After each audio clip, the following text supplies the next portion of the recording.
Welcome to the podcast, Amazing Tales About History, and I'm your host, Mike Allen. Well, it's not the Great Erie Canal or the equally important Ohio and Erie Canal. It's just a relatively minuscule 5-mile-long canal, but the Windsor Locks Canal was built unlike any other canal of its era, and it has a great background of political intrigue behind that development. Here to tell us the story is the former First Selectman of Windsor Locks, Chris Kervick. He's author of the book, The Windsor Locks Canal, Yankee Ingenuity and Irish Muscle. Chris is also a professor of local history at Mitchell College in New London. He's going to be along in just a moment with this week's tale. Well, this week's trivia question, the question is, he sometimes hangs hundreds of feet over a large river, makes sure his feet don't slip, and has an open-air office like none other. What is it that Michael D'Onofrio does for a living? Well, stay tuned after the main program for the answer, because then you'll know about next week's show.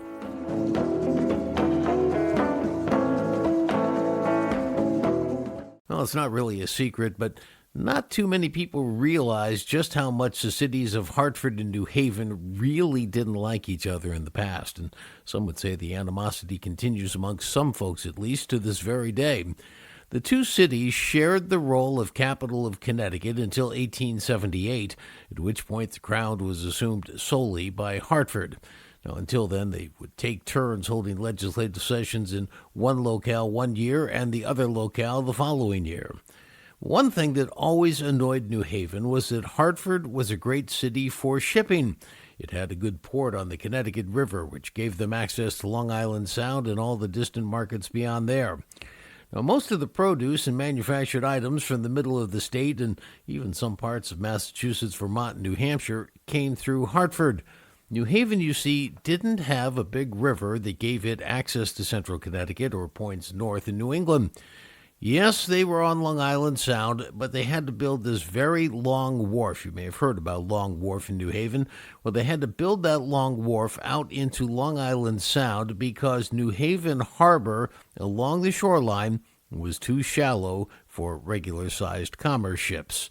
So New Haven decided they were going to build a canal, the Farmington Canal, and it connected New Haven Harbor with Northampton, Massachusetts. They did this after seeing the huge success of the Erie Canal. Well, the action by New Haven created a reaction from Hartford, and the Windsor Locks Canal would soon be a reality. Here to tell us this fascinating story is the former First Selectman of Windsor Locks, Chris Kervick. He's written a book, The Windsor Locks Canal, Yankee Ingenuity and Irish Muscle, a tip of the hat to the roughly 400 immigrant Irishmen who toiled by hand to dig the canal in the early 1800s. Now, Chris, when we talk about the Windsor Locks Canal, obviously it's not the Erie Canal, it's not the Farmington Canal even, it's 5 miles compared to these others, which, the Erie Canal is 360 miles, the Farmington Canal is 80 miles. This was just 5 miles, but there are so many interesting aspects to the Windsor Locks Canal. You've done a book on it, you know all about this, so we're going to jump right into it. What I want to do is, first of all, give people sort of a sense of the rivalry that was going on between New Haven and Hartford and how this played into the building of the Windsor Locks Canal. So New Haven had built this Farmington Canal because it didn't have a river coming from New England down into New Haven like Hartford did. It had the Connecticut River that took it down to Long Island Sound. New Haven didn't have that, so they decided to build this canal because they wanted to tap into the commerce in the middle part of New England, and Hartford didn't like that at all, but they had to get past this pesky Enfield Falls. To get commerce into the heart of New England, the Connecticut River did the trick. There was a few upriver rapids north of the Connecticut-Massachusetts line, and canals had been built upriver, 4 of them, in Massachusetts and Vermont. But the 5.5-mile stretch of rapids that run from the lower part of what is now Windsor Locks through Suffield, that was an impediment. So the way they worked their way around it is they either waited till there was high water in the spring, but more commonly, the sloops would come up as far as Warehouse Point, and then they would offload their goods into warehouses, thus the name Warehouse Point. They would then transport those overland to Springfield, where they put them back on boats and send them north.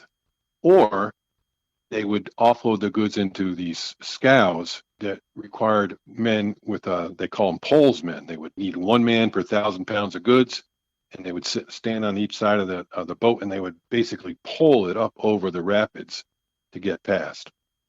This was expensive. As a matter of fact, growing up in East Windsor, I'm pretty familiar with their surroundings, and there's several pubs or bars that have been there since ancient times, and this is where the polesmen used to hang out, waiting for the ship to come in, and then captain would say, "Look, I need 4 guys," and off they'd go, and then they'd work their way back after they poled it up over the falls.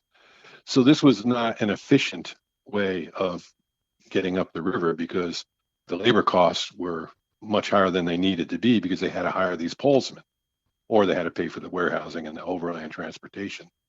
But there was no other way to get to the heart of New England, so everyone sort of put up with it. So let me understand this Enfield Falls, because when I first heard about Enfield Falls, I had never heard that the Connecticut River had a falls. And so I started literally on Google Maps, and I tried to find it. I couldn't find anything, and so I had to do some other research, find out exactly where it was. It's not a falls like a Niagara Falls. I mean, for anybody who's not familiar with Enfield Falls, I think you referred to it as a rapids. Could you give us a little bit of the history? Is it just a series of rocks? Is it man-made? Is it natural? How would you describe it? Yeah, that's a great question. I suppose it depends on how you define falls, but rapids might be a more accurate description. It's a series of rapids. Some of the ancient maps, there's Mad Tom Bar and Surf Bar, and these were impediments to navigation where it was very rocky and water was low, especially in the summer months when the water level in the river is, generally at its lowest. But the river does drop 30 feet over that 5.5 mile stretch, creates a rapids condition and creates the impediment to navigation. So it's not a traditional falls where there's a 30-foot drop, over a precipice all in one spot. It happens in a series of rapids over that 5.5 mile stretch. So these Hartford businessmen, knowing about the success of the Erie Canal and knowing what they're doing in New Haven to build the Farmington Canal, decide they got to get around these Enfield Falls efficiently, and they decide they're going to build their own canal that's going to go off the Connecticut River, come back into the Connecticut River, and bypass these falls. There was an immediate threat to those businessmen. So then they started to meet about 1824, 1825 to talk about how they were going to not let New Haven beat them. So what they decided was that they were going to one-up New Haven. And the number one thing they were going to do is they were going to bypass the Enfield Rapids, and then they were going to purchase the 4 upriver canals that already existed. They might have to retool them a little bit so that they were consistent in terms of the size of the locks, so certain size boats could pass through all of those locks. But the first thing they did was to construct the Enfield Falls Canal. And it wasn't enough just to make the river navigable past the rapids. They needed to one-up New Haven. So at this point, steamboat traffic was already making its way up to Hartford, but they decided they were going to take that technology and adapt it to the use of canals. So their plan was these didn't exist yet, but to design narrow and very shallow draft steamboats that could tow barges through the canal. Because New Haven was strictly like the Erie Canal. It was designed for horses and mules pulling, boats through the canal. But they were going to beat them by adapting the new technology. The New Haven folks would consider the Enfield Falls Canal really not even be a canal, but a river improvement. New Haven considered itself a true canal. Hartford was taking an existing system and just fixing the kinks. Now, there's something else while we're talking about the strategy of the Hartford businessmen that I think is interesting. Number one, so you're going to have, I think it was ended up with 5 locks in in the Windsor Locks Canal, and each of those could charge a toll if they wanted to, and depending on what's being carried and whatnot. But they also, if I understand the story right, they bought the land along the canal, and they were selling sites for people to put mills, And the way they constructed the lock gates was so sophisticated, the apertures that open and shut, that they could actually, better than any other canal at that point in time, control the water flow to the point where not only could they sell the sites for mill development, but they could then sell the flow of the river so that people could power their mills, and so they would lease the rights to use that water to power their mills as well. I mean, this sounds like a great idea. There was always some speculation as to whether or not this was something they discovered after the fact, the potential for the use of water power. But based on the documents that I've uncovered during the preparation of this book, I've been able to show that this was part of the plan right from the get-go. So when they designed the canal, they designed it for a dual purpose: the transportation function to pass the rapids, but also they realized that because on the south end of the canal, what's now the Windsor Locks end, the difference in the water level, the average water level of the river and the water level of the canal was 30 feet. So that all represented potential energy.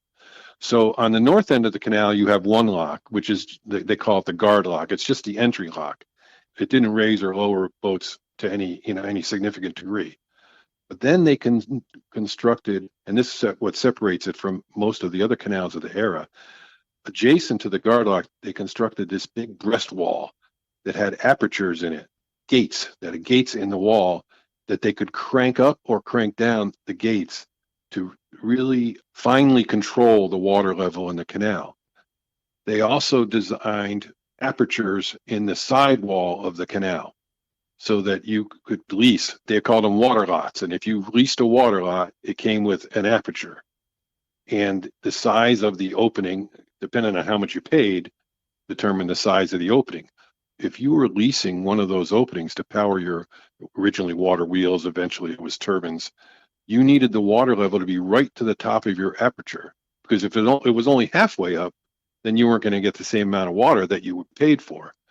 So the canal company knew that they needed to finally control the water level of the canal, which they did by the controlling of the gates and the breast wall, so that there's a reading of what they did each hour in order to keep the water level in the canal constant.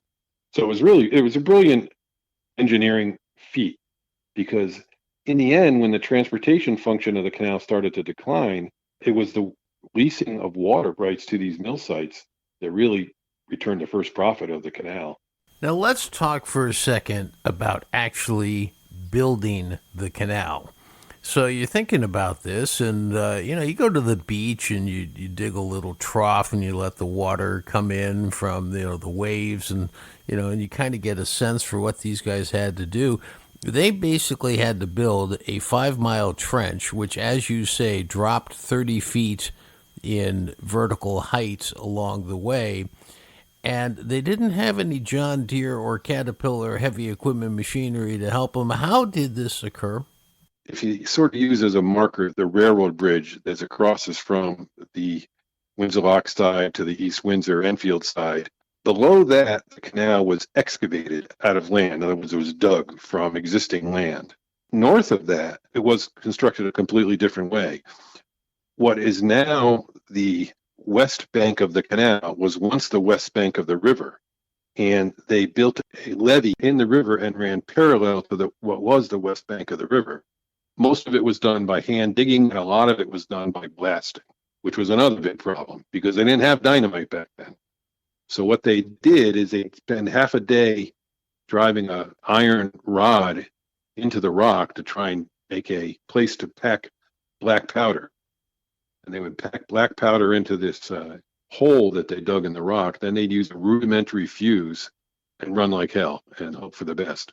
There's reports on this and other canals where stones the size of pumpkins were landing a quarter mile, half a mile away. So nobody was safe when the blasting took place. They paid a small premium for people who had demolition skills. So therefore, most of the workers claimed that they had demolition skills, but it's not clear that any of them really did. Wow. Now, like most canals, it was not built to carry passengers per se. It was built for commerce and to carry goods and do it better than horses and wagons could do it up until then. There was one famous passenger who came through in 1842, an author from Great Britain named Charles Dickens. Can you tell us that story? Yeah, he was here doing research on his book that was eventually called American Notes. And he spent the night in Springfield, and it was early in the year. The river hadn't been open for transportation. So he was the first boat to go through that year, which, of course, because he was famous, they made accommodations. And he hopped on one of the steam tugs that had a very small parlor. He commented on how it was, because of its small size, was more fit for a Lilliputian than things he was used to in back in England. These boats had to be small because they had to fit through the canal. So he worked his way down, and many times hitting ice and breaking through ice because it was that early in the year, and went down to Hartford.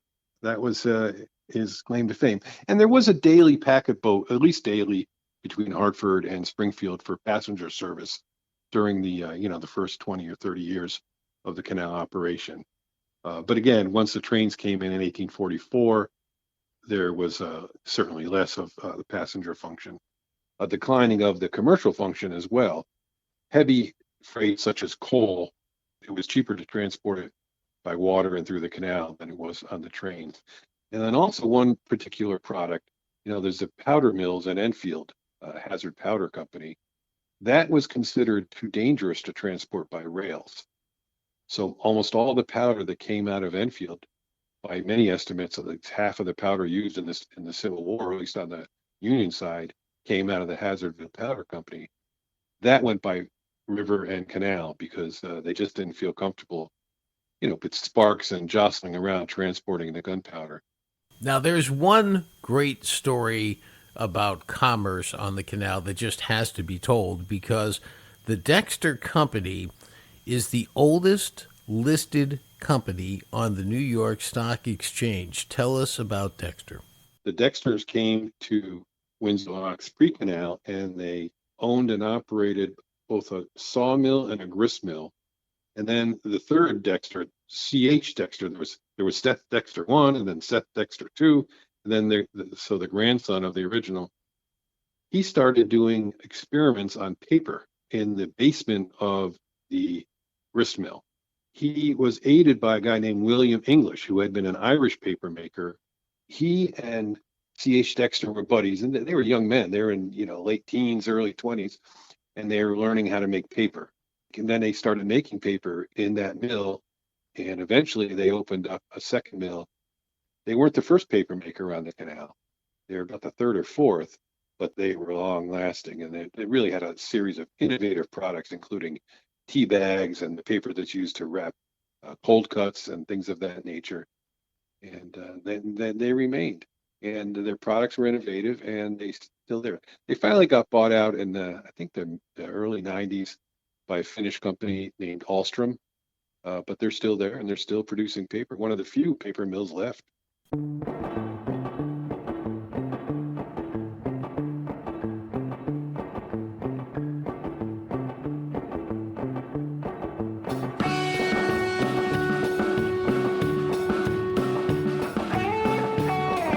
Well, that wraps up this episode of Amazing Tales About History.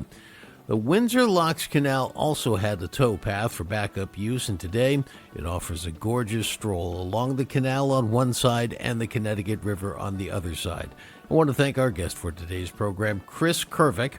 He's author of Windsor Locks Canal, Yankee Ingenuity, and Irish Muscle.